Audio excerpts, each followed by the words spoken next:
हुकूमत ने पेट्रोलियम मसनूआत की कीमतों में रद्दोबदल कर दिया। पेट्रोल की मौजूदा कीमत 265 रुपये 45 पैसे बरकरार।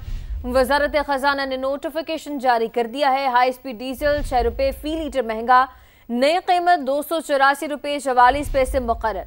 लाइट डीजल 6 रुपये 82 पैसे फी लीटर महंगा हो गया, नई कीमत 170 रुपये 80 पैसे हो गई। इसी तरह मट्टी का तेल 9 रुपये 29 पैसे फी लीटर महंगा कर दिया गया है, नई कीमत 194 रुपये 34 पैसे हो गई है। अपडेट कर रहे हैं आपको, यह अहम खबर है। हुकूमत ने पेट्रोलियम मसनूआत की कीमतों में रद्दोबदल कर दिया। पेट्रोल की मौजूदा कीमत 265 रुपये 45 पैसे बरकरार। वजारत खजाना ने नोटिफिकेशन जारी कर दिया। हाई स्पीड डीजल 6 रुपये फी लीटर महंगा हुआ और नई कीमत 284 रुपये हो गई है।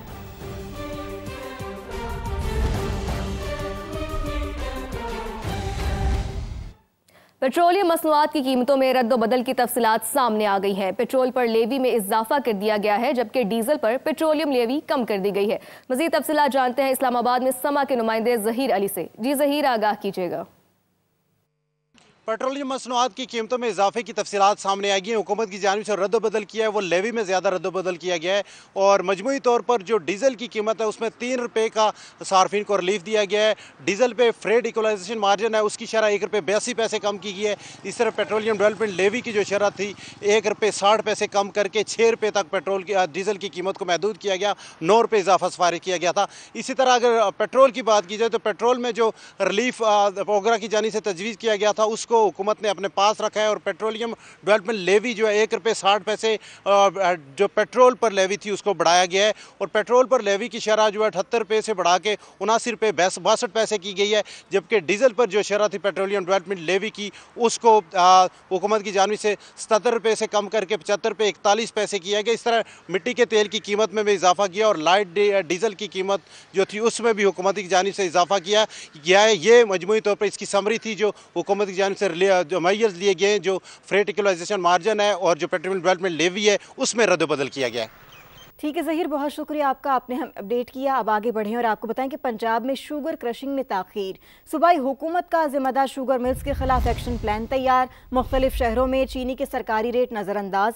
फ़ी किलो कीमत 200 रुपये से ऊपर चली गई। शुगर मिल्स में बरवक्त क्रशिंग शुरू न होने से मार्केट में गैर यकीनी सूरत हाल का चीनी की कीमत पर मनफी असर पड़ रहा है।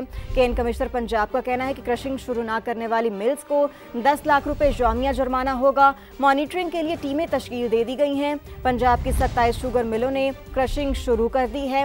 बाकी 14 मिल्स को आज चेक करके कार्रवाई शुरू करेंगे। किसानों को बरवक्त अदायगी भी यकीनी बनाएंगे। बाजार में नई चीनी आने से कीमत यकीनन कम होगी। दूसरी जानिब लाहौर के मुख्तलिफ इलाकों में चीनी 200 रुपये फी किलो में फरोख्त की जा रही है।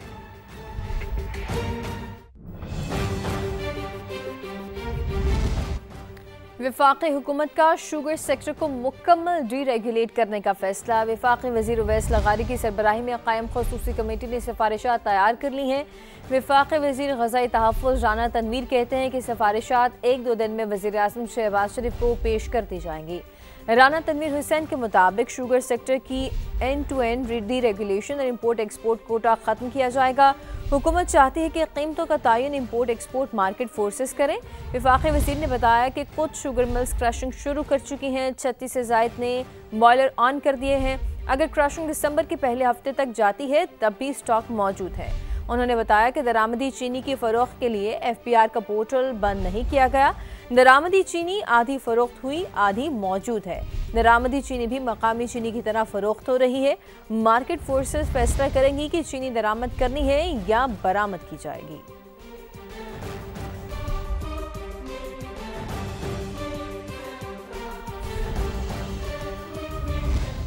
रुक करे फैसलाबाद का। फैसलाबाद में चीनी 200 रुपये फ़ी किलो से भी जायद में फ़रोख्त होने लगी। इंतज़ामिया 175 रुपये फ़ी किलो सरकारी रेट पर चीनी फ़रोख्त करवाने में नाकाम है। तो फैसलाबाद से आपको अपडेट कर रहे हैं, जहाँ पर चीनी 200 रुपये फ़ी किलो से जायद में फ़रोख्त होने लगी है और इंतज़ामिया 175 रुपये फ़ी किलो सरकारी रेट पर चीनी फ़रोख्त करवाने में नाकाम है। फैसलाबाद की मार्केट्स में चीनी की किल्लत है। फैसलाबाद में चीनी की कीमत 200 रुपये किलो से ऊपर हो गई है और चीनी महंगी आ रही है, सरकारी रेट पर नहीं बेची जा रही।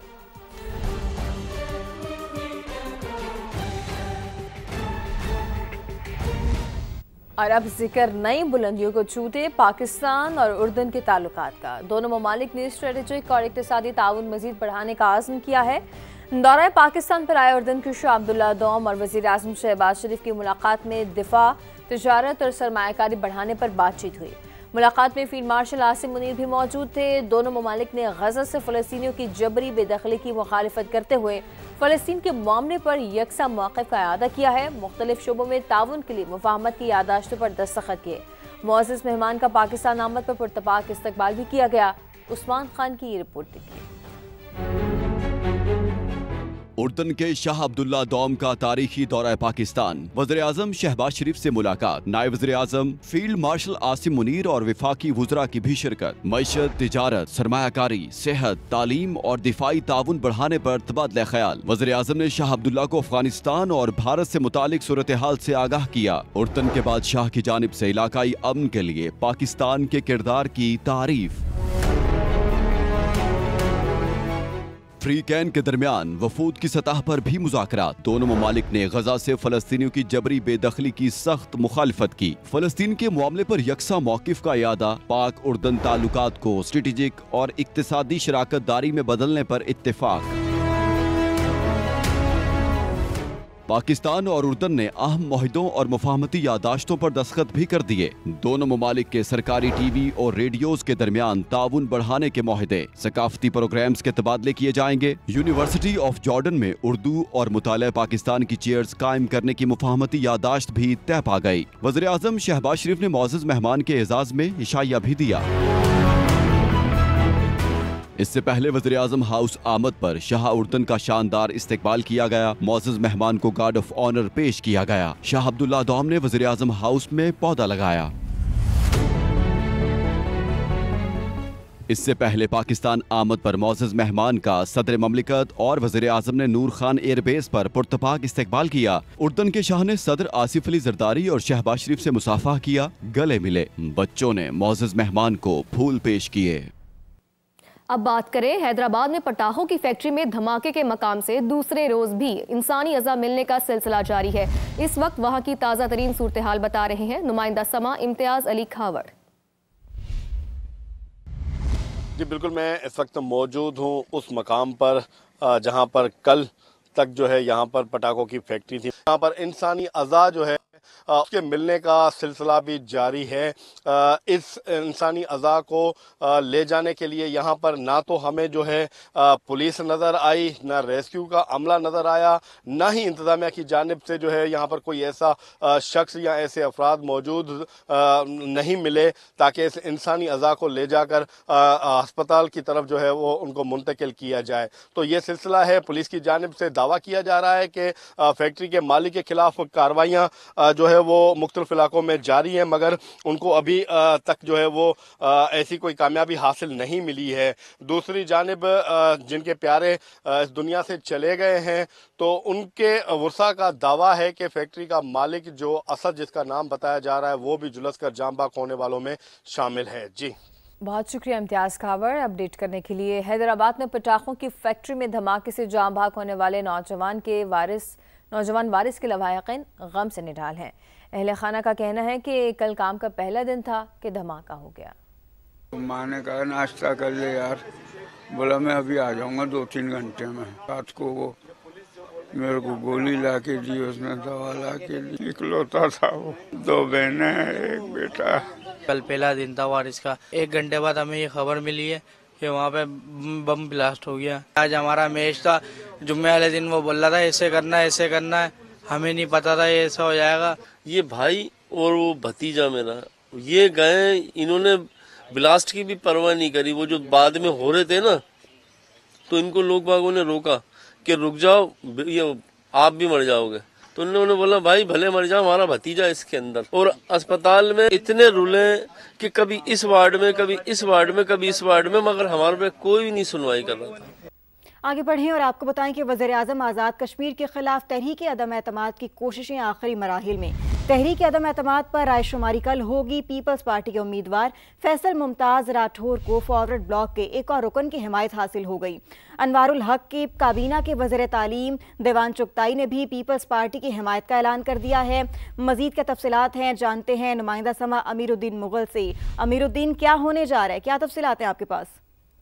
जी बिल्कुल, तहरीक अदम एतमाद जो है अब आखिरी मराइल में। कल इजलास तलब किया गया है, स्पेर के वक्त जो है शाम को होगा, जिसमें राय शुमारी होगी तहरीक अदम एतमाद पर। और इस वक्त तक जो सूरत हाल है, पीपल्स पार्टी के जो उम्मीदवार हैं फैसल मुमताज़ राठौर, उनको पहले 36 लेकिन अब 37 अरकान की जो है हमायत हासिल हो गई है, क्योंकि दीवान चुगताई जो कि वज़ीर-ए-आज़म की काबीना में वज़ीर तालीम है, वो भी उन्होंने हमायत कर दी है फ़रियाल तालपुर से मुलाकात के बाद। और जो दूसरी तरफ अगर हम देखें तो वज़ीर-ए-आज़म आज़ाद कश्मीर चौधरी अनवारुल हक के जो ज़राए हैं वो कहते हैं कि अनवारुल हक तहरीक अदम एतमाद का जो है वो भरपूर मुकाबला करेंगे, इस्तीफ़ा नहीं देंगे। अब देखना है कल के किसका पड़ला जो है बिल्कुल ऐसे ही अब कल ही पता चलेगा। बहुत शुक्रिया अमीरुद्दीन मुगल, आपने हमें अपडेट किया।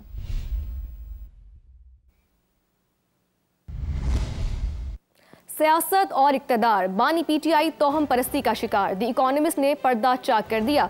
बानी पीटीआई और बुशरा बीबी के किरदार से मुतालिक होशरुबा रिपोर्ट शाया कर दी। साबिक वज़ीर आज़म के घर से लेकर मुल्की मामलात तक हर काम बुशरा बीबी की मर्जी से होता था। ये रिपोर्ट देखिए।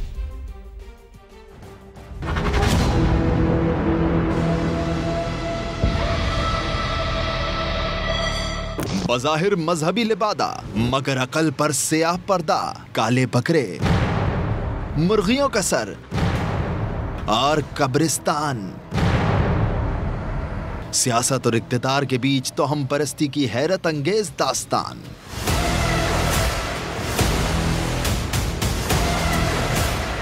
दुनिया के मोतबर जरीदे द इकोनॉमिस्ट की रिपोर्ट ने होश उड़ा दिए।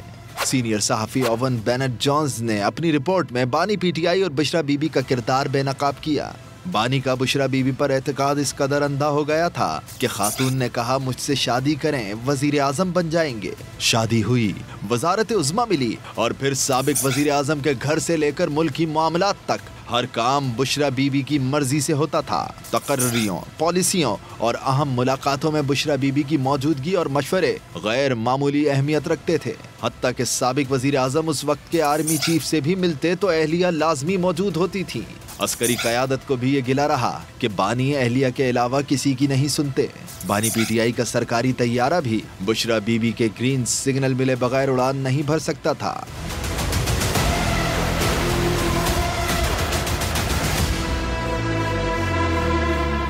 रिपोर्ट के मुताबिक जब बात यहाँ तक पहुंची तो साबिक डीजी ISI फैज हमीद ने भी बुशरा बीबी के रूहानी असर को अपने मकासद के लिए मौसर तरीके से इस्तेमाल करना शुरू किया।